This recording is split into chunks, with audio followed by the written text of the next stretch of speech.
ஆண்டவரும் இரட்சகருமாகிய இயேசு கிறிஸ்துவின் நாமத்தினாலே யூடியூப் சேனல் மூலமாக செய்தியை கேட்டுக்கொண்டிருக்கிற தேவ பிள்ளைகள் யாவருக்கும் காட் கோசிஸ் மினிஸ்ட்ரி சார்பாக அன்பின் வாழ்த்துதலை தெரிவித்துக் கொள்கிறேன்.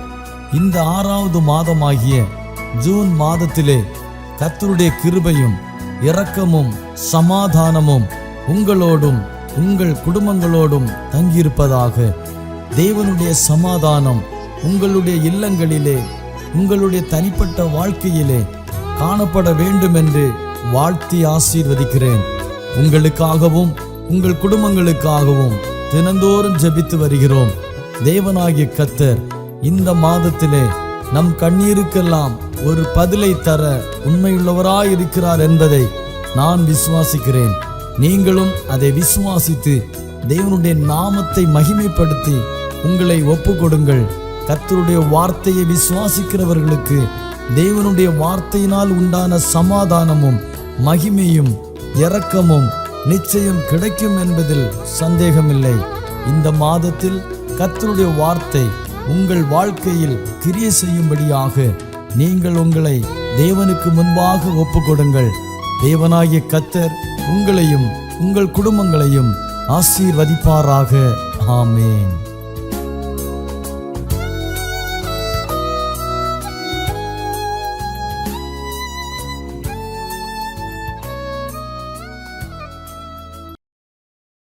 அவருடைய இரக்கங்களினாலே நம்மை முடிசூட்டி நடத்தின கிருபைகளுக்காக ஆண்டவரை ஸ்தோத்திரிக்கிறேன்.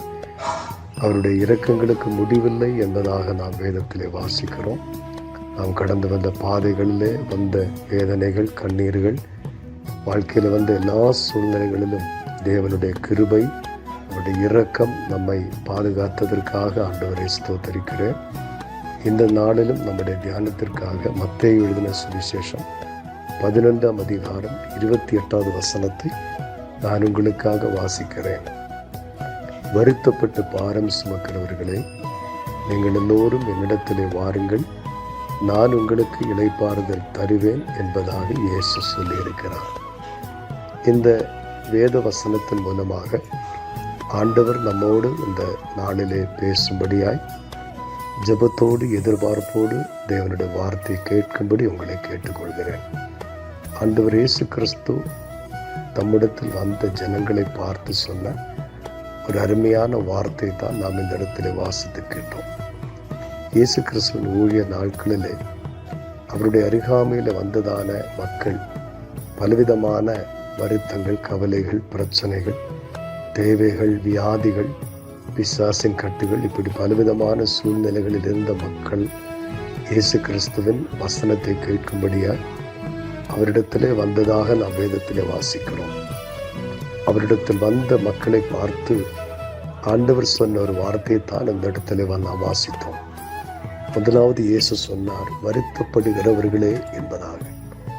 வருத்தப்படுகிறவர்கள் என்று சொன்னால் வாழ்க்கையிலே துக்கங்களை, கவலைகளை, துயரங்களை அனுபவிக்கிறவர்கள் என்று அர்த்தம்.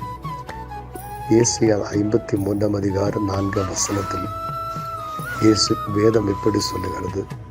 இயேசு கிறிஸ்து நம்முடைய துக்கங்களை சிலுவையிலே சுமந்தார் என்று வேதத்தில் வாசிக்கிறோம். நம்முடைய வாழ்க்கையில நாம் அனுதினம் சந்தித்து கொண்டிருக்கிற, நம்முடைய வாழ்க்கையில வருகிற ஒவ்வொரு துக்கங்களையும் இயேசு சிலுவையிலே நமக்காக சுமந்தார். ஆகவே நம்முடைய வாழ்க்கையில எப்படிப்பட்ட துக்கங்கள் வந்தாலும் அதற்கு பரிகாரத்தை, விடுதலையை இயேசு சிலுவையிலே நமக்காக உண்டு பண்ணி இருக்கிறார். நம்முடைய துக்கங்களை அவர் சுமந்தார் என்று வேதம் சொல்லுகிறது. எரேமியா 33ஆம் அதிகாரம் 13ஆம் வசனத்தில் நம்முடைய சஞ்சலங்களை போக்கி நம்மை சந்தோஷப்படுத்துவதாக வேதத்திலே வாசிக்கிறோம். நான் அவர்கள் சஞ்சலத்தை போக்கி அவர்களை சந்தோஷப்படுத்துவேன் என்று ஆண்டவர் சொன்னார். யோவான் 16ஆம் அதிகாரம் 20ஆம் வசனத்திலும் உங்கள் துக்கம் சந்தோஷமாக மாறும் என்று ஆண்டவர் சொல்லி இருக்கிறார்கள். வாழ்க்கையிலே நஷ்டங்கள், இழப்புகள், மனிதரால் ஏமாற்றப்பட்ட அனுபவங்கள், நம்பினவர்களால் கைவிடப்பட்ட அனுபவங்கள், தோல்விகள், எதிர்பார்த்த காரியங்கள் வாய்க்காததினால், இப்படி பலவிதமான துக்கங்களினால் நம்முடைய இருதயம் வருத்தப்பட்டு கொண்டிருக்கலாம். இந்த வார்த்தை கேட்கிற எனக்கு அன்பான சகோதரி சகோதரனே, உங்கள் வாழ்க்கையில் இருக்கிற வருத்தங்களை, உங்கள் இருதயத்தில் இருக்கிற அத்தனை சஞ்சலங்களையும் நீக்கி உங்களை மகிழ்ச்சியினால் நிரப்புவதற்கு அவரால் கூடும். நம்முடைய கண்ணீரை துடைக்கிற ஒரு நல்ல ஆண்டவர் இயேசு கிறிஸ்து. ஒருவேளை யாருக்கும் தெரியாமல் அழுது கொண்டிருக்கிற பல காரியங்கள் நம்முடைய வாழ்க்கையில் இருக்கலாம். சங்கீதம் 6:6 தாவீது சொல்லுகிறார், கண்ணீரினால் என் படுக்கையை நான் ஈரமாக்கினேன் என்பதாக. இந்த வாழ்க்கையில் வந்த அநேக கண்ணீரான சூழ்நிலைகளை வேதம் சொல்லுகிறது ஆண்டவர் மாற்றி அந்த வாழ்க்கையை ஆண்டவர் மகிழ்ச்சியினால் சந்தோஷத்தினால் நிரப்பினதாக நாம் வேதத்தில் வாசிக்கிறோம். ஏசாயா 35:10 சொல்லுகிறது, நித்திய மகிழ்ச்சி அவர்கள் தலைமையில் இருக்கும், சஞ்சலமும் தவிப்பும் ஓடிப்போகும் என்று வேதம் சொல்லுகிறது. இந்த நாளிலே உங்கள் வாழ்க்கையில் இருக்கிற அத்தனை சஞ்சலங்களை தவிப்புகளையும் தவித்து கொண்டிருக்கிற காரியத்தில் எல்லாம் கர்த்தர் ஒரு விடுதலை கொடுப்பார். ஏசாயா 43:19 சொல்லுகிறது, கர்த்தர் வனாந்திரத்திலே வழிகளை திறப்பார், அவாந்திர வெளிகளிலே ஆறுகளை உண்டாக்குவார் என்பதாக வேதத்திலே வாசிக்கிறோம். ஏசாயா 56:7 சொல்லுகிறது, நான் என் ஜனத்தை என் ஜெப வீட்டிலே கொண்டு வந்து அவர்களை மகிழ பண்ணுவேன் என்று வேதம் சொல்லுகிறது. ஆண்டவர் உங்களை மகிழ பண்ணுவார். இந்த வருஷம் முடிவதற்குள்ளாகவே உங்கள் வாழ்க்கையில் இருக்கிற அத்தனை வருத்தங்களை மாற்றி ஆண்டவர் உங்களை நிச்சயமாய் மகிழ பண்ணுவார். பிரியமானவர்களை, சங்கீதம் 4:7 சொல்லப்பட்டிருக்கிறது, தானியமும் திராட்சரசமும் பெருகியிருந்த காலத்தில் அவர்களுக்கு இருந்ததை பார்க்கலும் அதிக சந்தோஷத்தை கர்த்தரின் இருதயத்திலே தந்தார் என்பதாக. அதிக சந்தோஷத்தை தேவனை தேடுகிறவர்களுக்கு ஆண்டவர் கொடுக்க வல்லவர். இரண்டாவது சொல்லுகிறது, பாரம் சுமக்கிறவர்களே.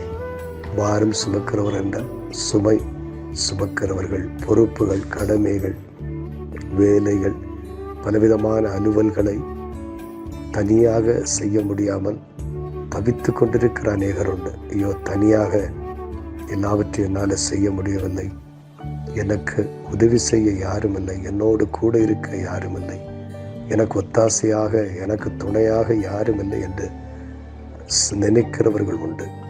ஏசாயா 41:13 சொல்லுகிறது, பயப்படாதே, நான் உனக்கு துணை நிற்கிறேன். பலவிதமான பாரங்களை சுமக்கிறவர்கள், குடும்ப பாரங்கள், வேலையில் உள்ள பாரங்கள், பொறுப்பில் இருக்கிற பாரங்கள், கடன் பாரங்கள், இப்படிப்பட்ட பலவிதமான பாரங்களை உங்களால் சுமக்க முடியாமல் திணறிக் கொண்டிருக்கிறீர்களோ, ஆண்டவர் சொல்லுகிறார், நான் உனக்கு துணை நிற்கிறேன், நான் உனக்கு உதவி செய்ய என்னால் முடியும். 55 சங்கீதம் 22 சொல்லுகிறது, கர்த்தர் மேல் உன் பாரத்தை வைத்துவிடு, அவர் உன்னை ஆதரிப்பார் என்பதாக. இன்னைக்கு உங்கள் வாழ்க்கையில் எப்படிப்பட்ட பாரங்கள் இருந்தாலும் உங்களுக்கு உதவி செய்ய ஏசப்பா கூட இருக்கிறார். 2 நாளாகமம் 14:11 வாசிக்கிறோம், பலன் உள்ளவனுக்கும் பலன் இல்லாதவனுக்கும் உதவி செய்வது ஆண்டவருக்கு லேசான காரியம். உங்களுடைய வாழ்க்கையில் எவ்வளோ பெரிய பாரமாக இருந்தாலும் உங்களுக்கு உதவி செய்ய ஆண்டவரால் முடியும். அடுத்ததாக ஆண்டவர் சொன்னார், என்னிடத்தில் வாருங்கள், வருத்தப்படுகிறவர்கள், பாரம் சுமக்கிறவர்கள் என்னிடத்தில் வாருங்கள். தேவனுடைய பிள்ளைகளை, உங்கள் வாழ்க்கையில் இருக்கிற வருத்தங்களை, பாரங்களை மாற்றுவதற்கு ஏற்ற ஒரு நல்ல இடம்தான் இயேசுவின் பாதம். நீங்கள் இயேசுவினிடத்தில் வரும்போது, என்னிடத்தில் வருகிறவனை புறம்பே தள்ளுவதில்லை என்று வேதத்திலே வாசிக்கிறோம். உங்களுடைய விடுதலைக்காக, உங்கள் பரிகாரத்துக்காக மனிதனை தேடியோ மந்திரவாதிகளை தேடியோ, இன்னும் உலகத்தில் நமக்கு எப்படி யார் என்ன உதவி செய்யலாம் என்று சொன்னாலும் அவர்கள் வார்த்தைகளை நம்பியோ நாம் போனால் நம்முடைய வாழ்க்கையில் விடுதலை கிடைக்காது. தேவனிடத்தில் வர வேண்டும். நமக்கு ஒரு வருத்தம் வரும்போது, ஒரு பாரம், ஒரு பிரச்சனை வரும்போது நாம் முதலாவது செய்ய வேண்டியது அவருடைய பாதத்தில் போய் முழங்கால் படியிட வேண்டும். அவரை தேட வேண்டும். இயேசுவனிடத்தில் வர வேண்டும். மனிதன் மீதோ, பொருள் மீதோ, பணத்தின் மீதோ, பலத்தின் மீதோ நம்முடைய நம்பிக்கை போகக்கூடாது. நம்முடைய நம்பிக்கை இயேசுவின் மீது மட்டும்தான் இருக்க வேண்டும். அவரிடத்தில் வர வேண்டும். அவர் நமக்கு உதவி செய்வார். கடைசியாக ஆண்டவர் சொன்னார், நான் உங்களுக்கு இளைப்பாறுதல் தருவேன் என்பதாக. ஆறுதல் தருகிற ஆண்டவர். துயரங்களை மாற்றி, பாரங்களை மாற்றி நம்முடைய வாழ்க்கையில ஆறுதலை கொடுக்கிறவர். ஏசாயா 66 13 வாசிக்கிறோம், ஒரு தாய் தன் பிள்ளையை தேற்றுவது போல ஆண்டவர் நம்மை தேற்றுவார். ஏசாயா 49:15 சொல்லுகிறது, ஒரு ஸ்திரீயானவள் தான் பாலகனை மறந்தாலும் நான் உன்னை மறப்பதில்லை என்று ஆண்டவர் சொல்லுகிறார். மன நிம்மதியை தருகிறவர். இன்றைக்கு வாழ்க்கையில் நிம்மதி இல்லாமல், சமாதானம் இல்லாமல், துயரங்களினால், கவலைகளினால் பாரப்பட்டிருக்கிற எனக்கு அன்பான சகோதரி சகோதரனே, இயேசப்பா உங்களுக்கு ஆறுதலை கொடுப்பார். எல்லா சூழ்நிலைகளையும் ஆண்டவர் மாற்றுவார். உங்கள் வாழ்க்கையில் ஆண்டவர் பெரிய காரியங்களை செய்வார். இந்த வசனத்தை கேட்கிற ஒவ்வொருடைய வாழ்க்கையிலும் ஆண்டவர் ஆறுதலையும் சமாதானத்தையும் தந்தருள்வாராக. ஆமென். ஆமென்.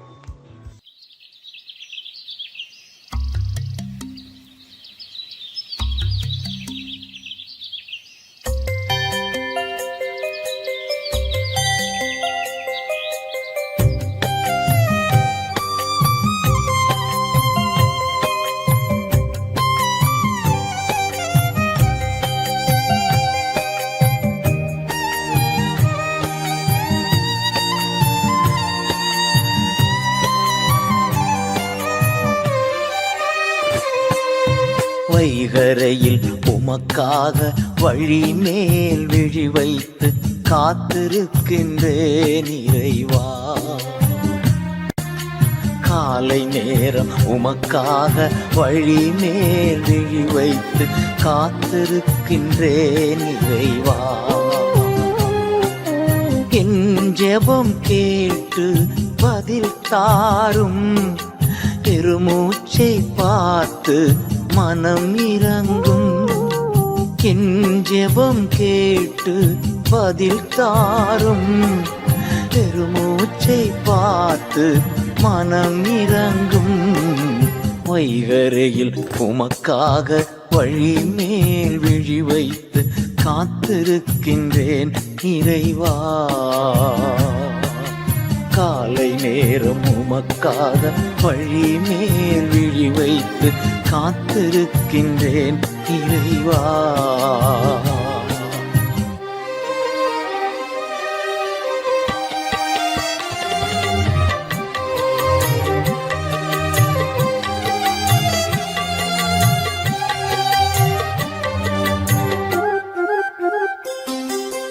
உம் இல்லம் வந்தேன் உம் கிருபையினார், பயபக்தியோடு பணிந்து கொண்டே.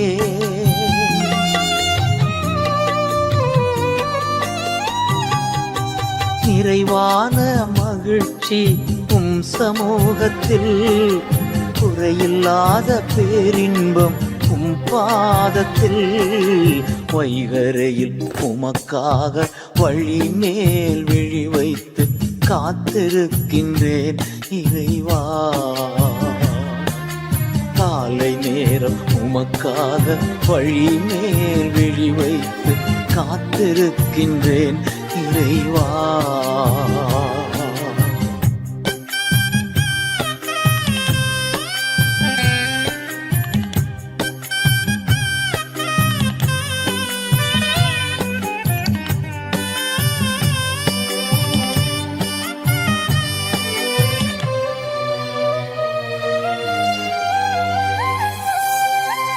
ஆட்சி செய்யும் ஆளுநர் நீர்தானையா, உம்மை அன்றி வேறு ஒரு செல்வம் இல்லையே.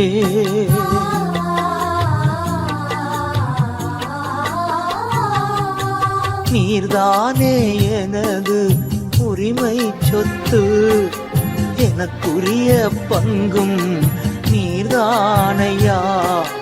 வைகரையில் உமக்காக வழி மேல் விழி வைத்து காத்திருக்கின்றேன் இறைவா. காலை நேரம் உமக்காக வழி மேல் விழி வைத்து காத்திருக்கின்றேன் இறைவா.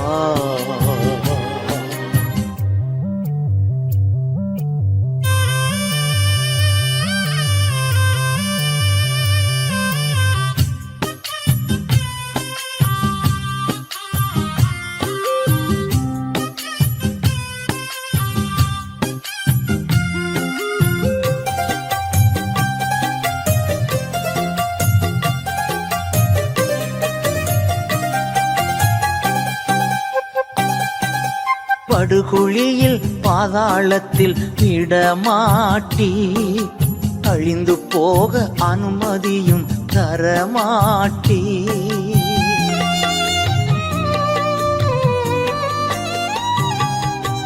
என் இதயம் பூரித்து துள்ளுகின்றது, என் உடலும் பாதுகாப்பில் இளைப்பாறுது.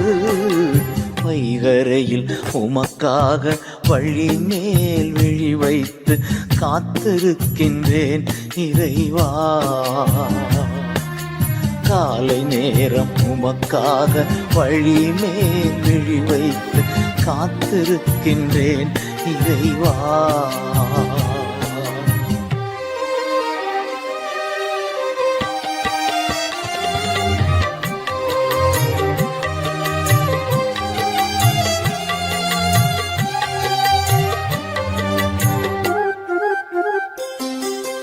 காலைதோறும் திருப்தியாக்கும் கிருபையால் நாளெல்லாம் களி கூர்ந்து மகிழ்ந்திருப்பே.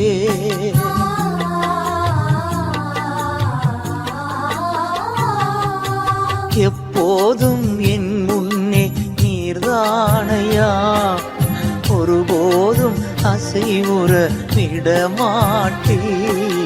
வைகரையில் உமக்காக வழி மேல் விழி வைத்து காத்திருக்கின்றேன் இறைவா. காலை நேரம் உமக்காக வழி மேல் விழி